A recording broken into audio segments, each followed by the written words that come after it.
जिस राणा सांगा के पराक्रम से दुश्मन थर-थर कांपते थे, जो राणा सांगा अपने दुश्मनों पर काल बनकर टूट पड़ते थे, उनके अपमान पर सियासी संग्राम शुरू हो चुका है। सम्मान और अपमान की लड़ाई अब बयानबाजी से निकलकर हिंसा और तोड़फोड़ पर आ गई है।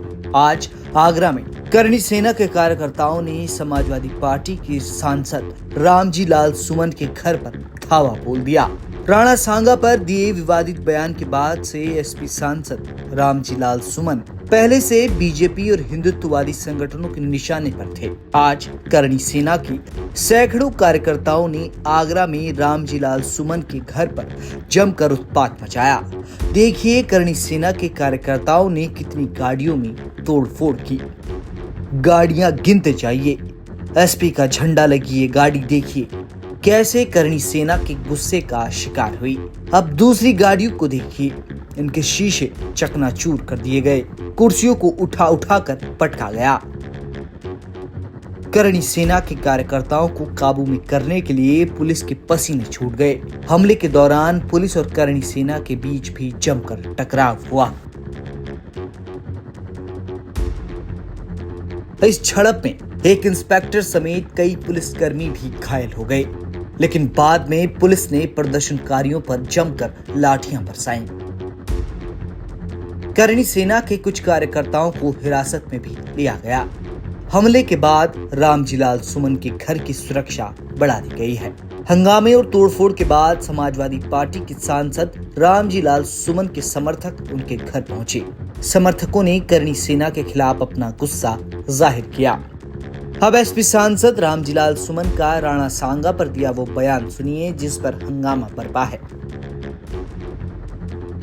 बाबर को लाया कौन? बाबर को इब्राहिम लोदी को हराने के लिए राणा सांगा लाया था। तो मुसलमान तो बाबर की औलाद हैं और तुम गद्दार राणा सांगा की औलाद हो, ये हिंदुस्तान में तय हो जाना चाहिए। अगर बाबर की तो आलोचना करते हैं, राणा सांगा की आलोचना नहीं करते। सियासत में सहूलियत के हिसाब से गड़े मुर्दे उखाड़ना कोई नई बात नहीं है। मौजूदा समय में कभी औरंगजेब तो कभी बाबर तो कभी सालार गाजी को लेकर हंगामा हो रहा है।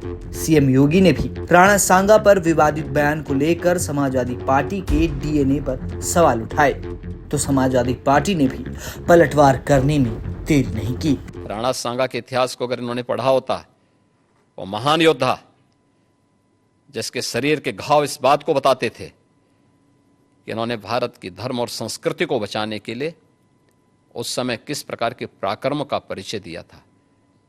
इतिहास के बारे में लोग क्या जानते हैं? जो औरंगजेब और बाबर की पूजा करते हो, औरंगजेब की बहस छेड़ना चाहते हैं। तो अगर रामजी सुमन जी ने भी इतिहास का कोई पन्ना पलट दिया, जिस पन्ने में अगर इस तरह की भाव लिखा होगा, 200 साल पहले 100 साल पहले हम लोगों ने तो इतिहास लिखा नहीं। इतिहास किसने लिखा है? इसलिए भारतीय जनता पार्टी से पूरे उत्तर प्रदेश की हमारी समाजवादी पार्टी की तरफ से निवेदन है कि इतिहास के पन्ने ना पलटें। आपको बता दें कि राजस्थान के गौरवशाली इतिहास में राणा सांगा का नाम स्वर्ण अक्षरों में अंकित है।